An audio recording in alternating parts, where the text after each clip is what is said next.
Hi, everybody. Dennis Prager here. You know, I had mentioned to you a couple of weeks ago about United Airlines and its policy now of reserving 50% of its flight school to women and people of color. And I thought that affirmative action in that realm is a dangerous game to play. And the Federalist has a piece today on this CEO. Toxic bosses like United Airlines vaccine-pushing CEO must be held accountable. There's no such thing as being woke in one area. It doesn't exist. I wrote about, 6 weeks ago, a month ago, I wrote a column. How come if I know your position on men menstruating, I know your position on Gaza? How is that possible? Because when the conscience is broken, and it's not just broken. It's rarely broken in one area. Start with the second paragraph. This guy is a bad dude, and as I said, I look. There are times I can't help it, but I'm trying not to fly United. I think you should let them know. I'm trying.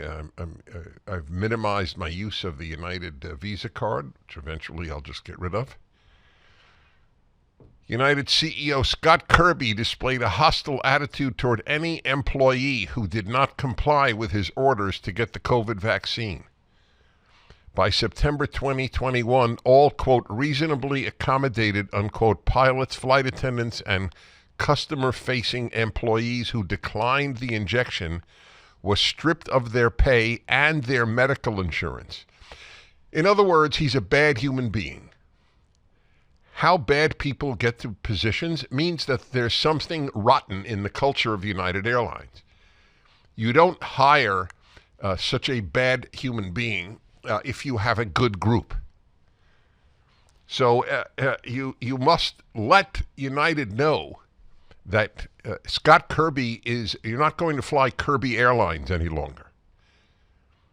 Believe me, if it would take, you should put this up on Twitter, now known as X. This is where you can fight. It's really unbelievable. Jump to the fourth paragraph. I mean, he stripped people of their medical insurance. Yeah. This is to hurt you. His aim was to hurt you if you worked for United and didn't get a vaccine. So he hurt people because the healthy shouldn't have taken the vaccine. It's very angering. Look at paragraph 4. Which begins, Kirby apparently used every dirty trick in the book to pressure every single one of United's 60,000 employees to submit to the injections and other COVID-related mandates. Tactics included mockery, threats, harassment on the job, pressure on family members, and literal financial ruin. He even warned that anyone considering an exemption, whether because of a sincere religious objection or because of an authenticated medical need certified by a physician, should, quote, be very careful because you're putting your job on the line. It's not common that I will call somebody a bad human being. People make mistakes. He's a bad human being, and he heads an airline. Don't fly it if you don't have to. For the full episode of the Dennis Prager Show, go to pragertopia.com, sign up, and become a full member.